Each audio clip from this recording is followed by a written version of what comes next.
주식이라고 하는 것은 실적도 굉장히 좋아야지만 주가가 오를 수 있지만 유동성도 굉장히 중요하다는 거잖아요. 주도주를 찾으실 때 여러분들이 저는 이렇게 했으면 좋겠어요. 종목을 매수할 타이밍, 종목을 매도할 타이밍, 이 두 가지로 보통 나누잖아요. 그렇죠. 근데 저는 네 가지로 나눠요. 저는 삼성전자는 여러분들이 이제 다시금 기회가 왔다 이렇게 생각을 하고요.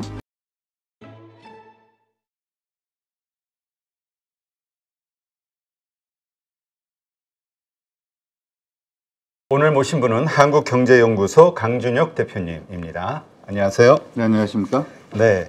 자, 일단 오늘 시장 일단 좀 안 좋게 강하게 코스닥 같은 경우는 좀 2%대의 강한 하락이 좀 나왔는데 일단 현재 상황 어떻게 보시는지 궁금하네요.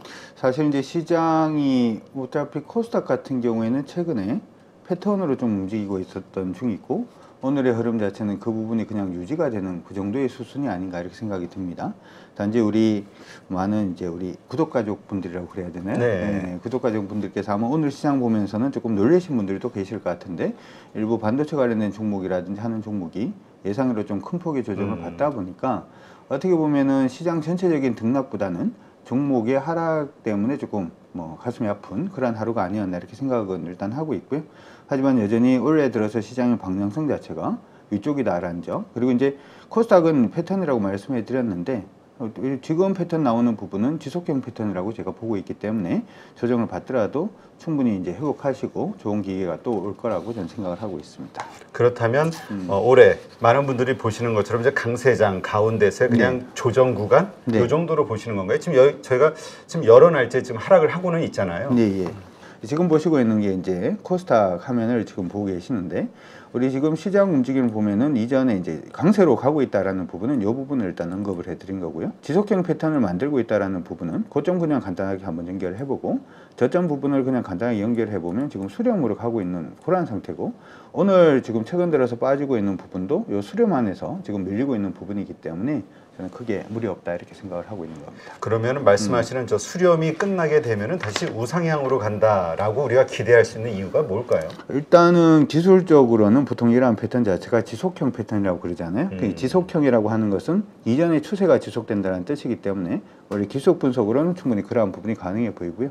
두 번째 이제 경제적으로도 저는 나쁘지 않다 이렇게 생각을 하는데 이번에 이제 중국하고 미국이 굉장히 좀 안 좋은 모습을 보이고는 있습니다만 내년 대선에서의 어떤 트럼프 부분을 생각을 한번 해본다면 같은 방향으로 결국은 보고 갈 수밖에 없겠다라고 일단 생각을 하고 있고요. 우리 행정부에서도 그렇게 생각을 하는 것 같은데 중국이 지금 최근 들어서 지진율을 인하한다든지 인프라를 투자한다든지 하는 부분으로 인해서 경제 성장률을 높이려고 노력을 하고 있고 실질적으로 요즘 좀 얘기가 안 나오고 있는데 지금 시진핑 3기지 않습니까? 그렇죠. 중국은 어떻게 보면 원래 경제 성장률을 무조건 높여야 되는 그러한 한 해가 될 걸로 보이고 우리가 아무리 중국하고 관계가 좀 안 좋아진다라고 하더라도 바로 옆 나라의 경제 상승은 일반적으로 떡고물이라도 떨어지는 경우가 많기 때문에 경제적으로도 저는 충분히 우상향 기대해 볼 수 있다고 생각을 하고 있습니다. 네, 많은 분들이 그 중국 경제 회복, 그것을 위한 경기 부양책 이걸 이제 많이 기대하시는 것 같은데 지금 그게 어느 정도 이렇게 좀 나온다 해도 쉽게 회복이 되지는 않을 것 같다 이런 의견들도 요새 나와요. 뭐 항생에서 외국인들의 어떤 움직임을 봐도 폭락 같은 게 이제 나오지 않습니까? 그런 걸 반영하는 게 아닌가 이런 시각도 있던데요. 사실 이제 우리가 시장에서 얘기 나오는 부분은 한쪽만 보고 갈 게는 아니고 좀 비틀어서 한번 생각을 해볼 필요성은 있는 것 같아요. 저는 그 모습도 나쁘지 않다라고 생각을 하거든요. 실질적으로는 왜 이렇게 말씀드리냐면 우리가 주식 투자를 할 때 항상 개인 투자자분들이 조금 실패하는 가장 주된 이유들 중에 하나가 이 종목 정말 좋다 라는 것 때문에 샀는데 종목은 좋지만 회사는 좋지만 종목은 안 좋은 경우가 많죠. 제가 이제 중국의 경기 부양책이 일어나게 되면 당연히 우리나라 기업들은 실적이 일단 좋아질 가능성이 높고 그럼 우리 시장 안에서 수급도 나빠지지 않겠다 이런 생각도 들고요. 두 번째로는 제가 이제 시장을 볼 때 가장 중요하게 생각하는 것 중에 하나가 수급을 굉장히 중요하게 생각을 해요. 예를 들어서 이런 게 있을 거잖아요. 일본은 버블이 있었어요. 2차 세계대전이 끝나고 난 다음에 경기가 굉장히 좋아졌고 그래서 일본은 버블이 생겼는데 그러면 독일은 경기가 좋아졌나 안 좋아졌나라고 생각을 해보면 굉장히 좋아졌잖아요. 독일 버블이 있었다는 얘기는 들어본 적이 없죠.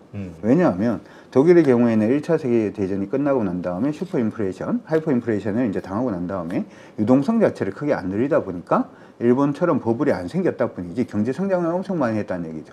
얘기 자체는 어떻게 보면 주식이라고 하는 것은 실적도 굉장히 좋아야지만 주가가 오를 수 있지만 유동성도 굉장히 중요하다는 거잖아요. 제가 왜 이 얘기를 좀 길게 풀었냐 하면 우리나라가 지금 이머징 마켓에 들어가 있죠. 네. 이머징 마켓 안에서 굉장히 좀 힘든 부분들 중에 하나가 MSCI에서 이머징이니까 굉장히 좀 힘든 부분들 중에 하나가 중국의 비중이 계속 커지고 있어요. 외국인들이 그래서 중국 쪽에서의 어떤 그 자금 자체가 이머징에서는 그쪽으로 자꾸 흡수될 가능성이 높고 하다 보니까 우리 시장의 파이 자체가 줄어들 가능성이 높다 이렇게들 얘기를 하는데 최근 들어서 항생이라든지 부분의 움직임을 보면 미중무역 갈등이라든지 하는 부분 때문에 자금 자체가 중국으로 잘 안 들어가려는 그런 모습을 일단 보이고 있고 MSCI 이머징에서도 지금 최근 나타나고 있는 형태 자체가 중국을 배제하고 이머징을 이제 지수화하자 이런 얘기들도 일단 나오고 있기 때문에 네. 아까 말씀드렸던 항생이 약간 좀 어그러진다라고 하는 부분은 주식적인 차원에서 생각을 해볼 수 있는 문제고 만약에 그 부분이 현실화되고 진짜 실질적인 어떤 표정으로 보여진다면은 수급상으로 차라리 우리 시장이 좋아질 가능성이 좀 높지 않느냐 이렇게 생각이 들기 때문에 그것도 저는 악재라고 생각하지는 않습니다. 네. 그렇다면 어쨌건 지금 우리가 이렇게 시장이 어려운 데는 어려운 그 주변 환경 요인이 있지 않습니까? 네. 이러한 요인들로 인해서 어쨌든 불안감이 생기긴 하더라도 이러한 수렴 과정과 기술적 분석에 맞는 수렴 과정을 거치면 다시 반등할 것이다. 네. 이렇게 보시는 거군요. 네, 그렇습니다. 지금 우리가 이제 주도주를 많이 이야기하지 않습니까? 이 주도주를 어디서 찾아야 될 것이냐. 지금 이전까지에 있었던 주도주냐 아니면 새로운 게 이 조정이 끝난 다음에 나올 것이냐. 이게 이제 가장 큰 관심사인 것 같아요. 제가 이제 이번 주도주를 보면서 좀 재밌는 걸 하나 느꼈는데 예전에는 우리가 주도주로 한다면은 정부 정책 관련된 부분, 소위 말해서 이번 행정부가 원자력을 밀고 있으니까 원자력이 어떠냐, 뭐 이런 얘기도 해볼 수가 있을 것 같고, 아니면은 뭐 미국 같은 경우에는 아시다시피 이제 인플레이션 법안 통과되고 난 다음에 태양광이라든지 풍력을 좀 밀고 있으니까 신재생 쪽을 하는 게 어떠냐, 뭐 이런 얘기들도 많이 나오고 있는데 이상하게 이번에 2차 전지가 많이 갔잖아요. 그렇죠. 근데 제가 2차 전지 가는 그런 형태를 보면서 아마 대표님도 한번 느끼시지 않으셨을까 생각이 드는데 테슬라 뜨고 난 다음부터 2차 전지가 막 나르기 시작을 그렇죠. 했죠. 그 다음에 엔비디아 뜨기 시작하면서 우리 반도체 관련돼서 아니면 AI 관련된 부분이 같이 막 이렇게 달리는 그런 모습들도 일단 있었는데 최근 들어서 그러면 2차 전지라든지 아니면 의료 AI 관련된 부분이라든지 하는 부분 다 거기 포함되는 거죠. 이번에 이제 주도주가 나오는 부분은 저는 시장의 보통은 정책이라든지 아니면은 시장 이슈라든지 하는 부분으로 주도주를 잡았다면 지금은 철저하게 미국에서 어떤 업종군들이 뜨는가, 미국에서 어떤 주식이 뜨는가에 따라서 주도주가 결정될 가능성이 좀 높다라고 이번에 생각을 하고 있고요. 그래서 지금 시장 안에서는 테슬라 뜨고 2차 전지가 나오고 그 다음에 7월 들어서 이제 실적 부분의 시즌이 들어가니까 실적은 무조건 좋아질 수 있는 자동차 쪽에 좀 포커스를 맞추는 부분도 있고 엔비디아라든지 하는 부분이 이번에 S&P에서 실적 발표할 때 500개 기업들 중에서 100개 기업이 전부 다 AI 한다 그랬거든요. 아, 네. AI를 한다는 얘기 자체는 빅데이터가 더 필요하고 빅데이터는 서버용 D램이 필요하고 특히나 이제 AI 반도체가 이제 가격이 굉장히 많이 비싸다 보니까 D램 쪽도 좀 뭐라고 할까요? 고급화는 같이 고급화되는 게 좀 네. 중요하니까 그걸 좀 맞추는 게 필요하지 않을까라는 얘기가 나오면서 DDR5 전환이 굉장히 빠르게 일어나고 그로 인해서 반도체 봐야 된다라는 얘기를 하고도 있는데 물론 그쪽도 저는 관심을 가지고는 있습니다만은 생뚱맞게 최근 들어서 알파벳이라든지 하는 종목군들이 좀 치고 올라오는 모습이 보여서 아무도 좋아하지 않는 네카오를 이제 플랫폼을 좀 볼 때가 됐다. 볼 때가 되지 않았나 이런 생각을 좀 하고 있습니다. 아, 그렇군요. 그러니까 이 다음 주도주는 우리 논란이 있잖아요. 지금 확고한 성장이 보이는 2차 전지냐 아니면 지금 좋아질 반도체냐 이렇게 우리가 임의적으로 생각하기보다는 미국 시장에서 결정하는 그쪽의 흐름 거기에 맞는 주식 근데 이제 지금은 플랫폼 쪽이 좀 움직이는 것 같다 이렇게 정리를 하면 되겠군요. 지금 아까 이제 확실한 성장성이라고 시장에서 그렇게 얘기를 하니까 확실한 성장성으로 보이는 것 같아요. 사실은 지금 유럽에서 논의가 되고 있는 게 이퓨얼이 논의가 되고 있잖아요.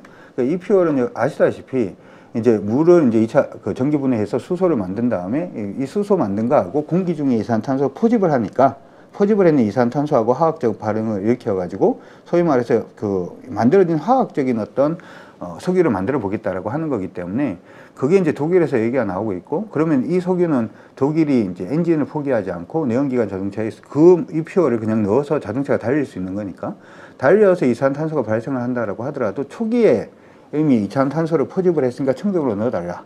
유럽에서 지금 그런 논의가 되고 있잖아요.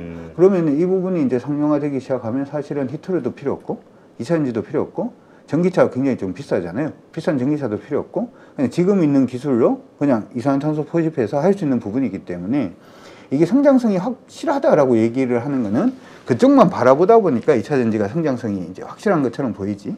사실은 다른 구멍들도 사실은 많거든요. 많으니까.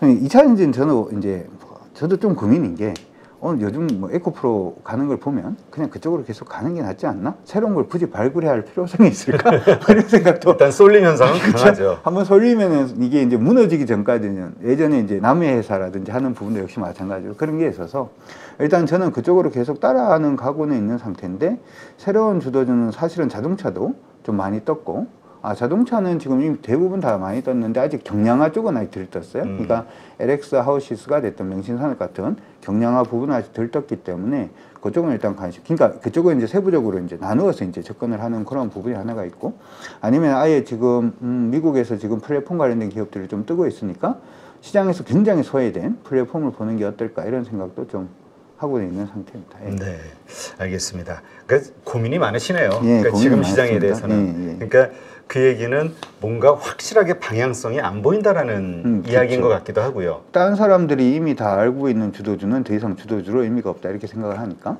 그러니까 여기서도 보면 조선주 요즘 얘기가 나오고 있는데 조선주도 지금 한 60% 70% 다 떴거든요. 네. 안 뜬 기업들이 보면은 성강밴드라든지 일부 이제 피팅 기업들이 안 떴는데 피팅도 나쁘지는 않죠. 얼마 전에 이제 얘기가 나온 게 수소 있지 않습니까? 네. 수소 얘기가 나오면서 우리 그 수소를 어떻게 하면 제대로 쓸 수 있을까라고 연구를 좀 하다가 기존에 있는 LNG 파이프라인에다가 그냥 수소를 뿌리면 되지 않나?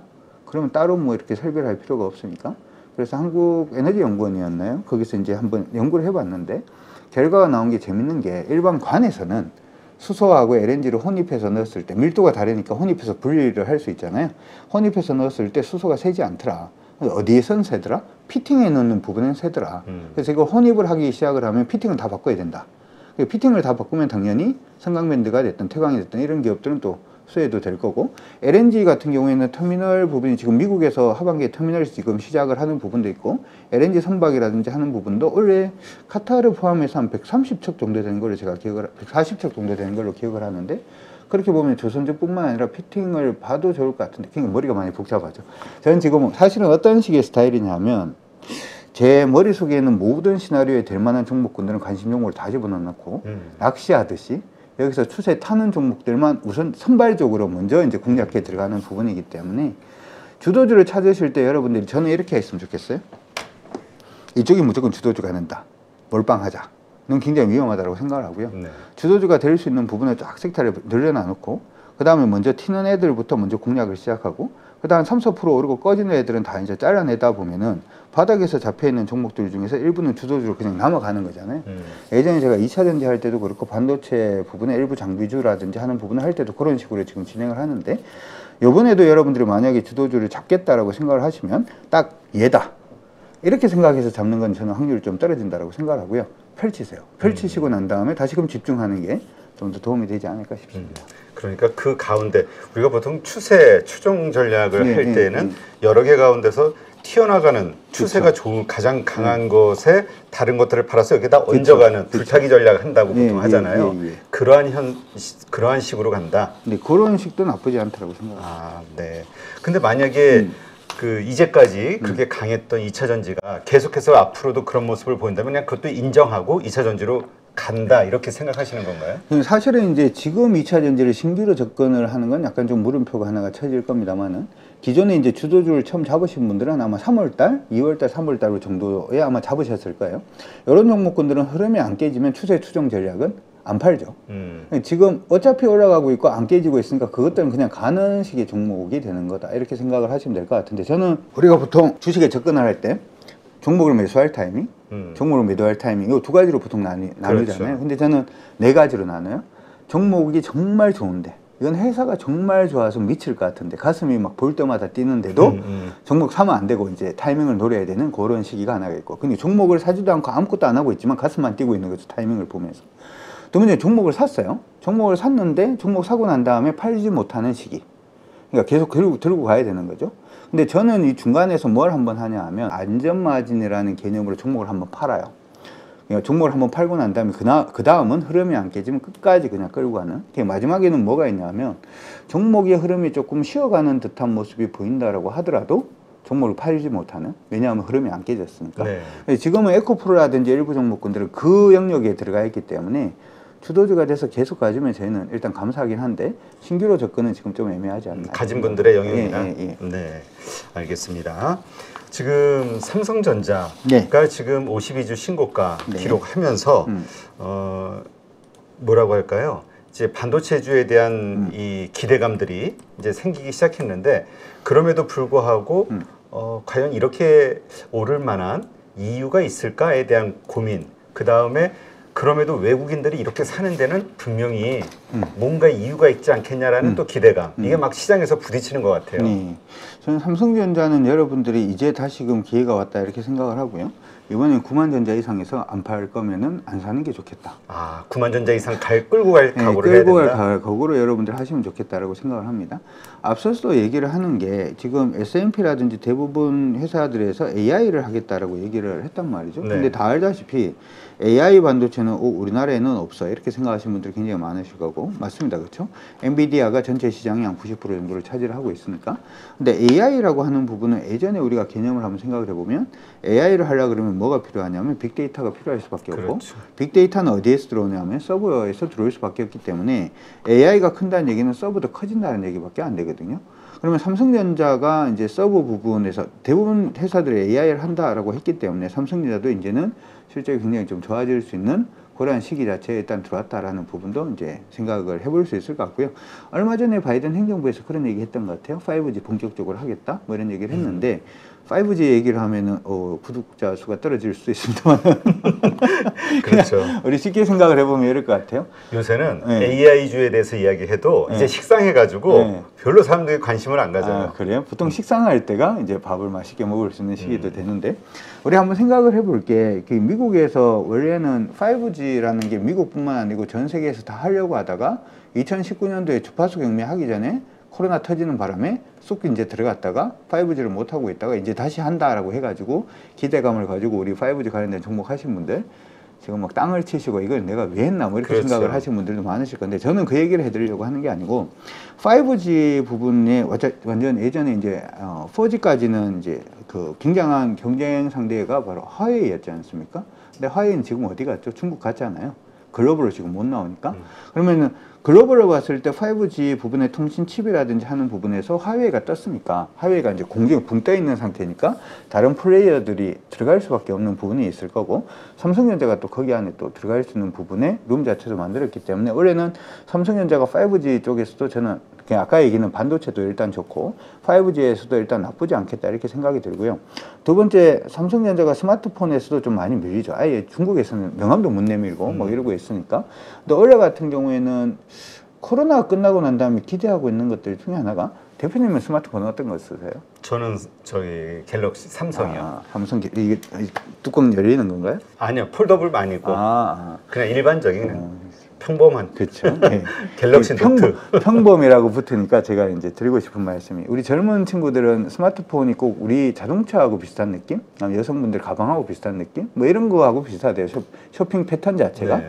그러니까 코로나가 터지고 난 다음에 아이폰 같은 경우에도 매출 좀 많이 줄었대요. 왜 많이 줄었냐면 밖에 들고 나갈 이유가 없으니까 자랑할 이유가 없는 거죠. 근데 최근에 올해 같은 경우에는 스마트폰 관련돼서 시장안에 리포트들이 좀 많이 나오고 있어요.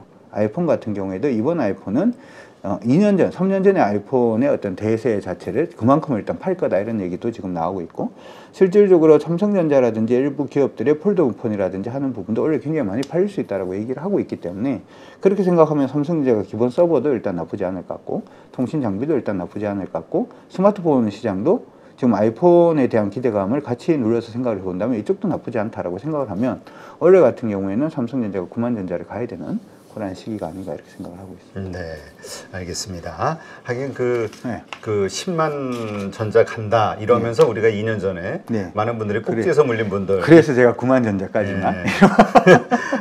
그런 분들이 이제 그 기다린 보람이 좀 있어야 될 텐데. 근데 그 반도체 삼성전자 좀 좋게 보시는 분들은 그 기존에 이제 반도체 메모리 이쪽이 디램이 회복하는 것 플러스 지금 AI가 나온 거기 때문에 그 이상으로도 갈 수 있지 않겠냐 긍정적으로 보는 분들도 많아요. 사실은 이제 우리 삼성전자가 예전에 9만 전자, 10만 전자 가까이 갔을 때 그때 왜 갔는지를 우리가 한번 그 기억을 한번 해볼 필요성이 있는데 그때 이재용 회장님께서 무슨 얘기를 했냐면은 삼성전자의 비메모리 반도체 부분이 이제 완전히 다시 궤도에 오를 거다.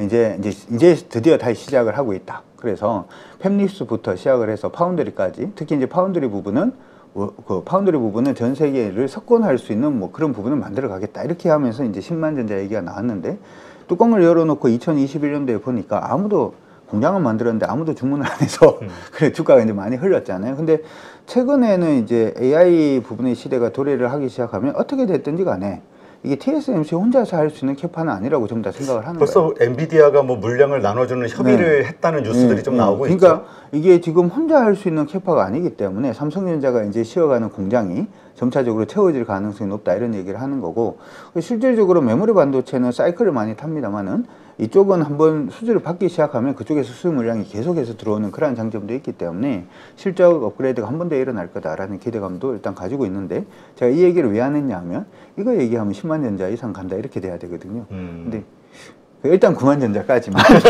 별로 약간 소심하게 네, 일단 9만 전자 일단은 뭐 9만 전자까지 가고 난 다음에 생각을 한번 해보는 걸로 하시면 좋을 것 같습니다. 어쨌건 지금의 그 환경으로는 그 정도까지는 갈 수 있는 네. 충분한 모멘텀이 만들어졌다 네. 이렇게 보시는 걸로 네. 이해하겠습니다.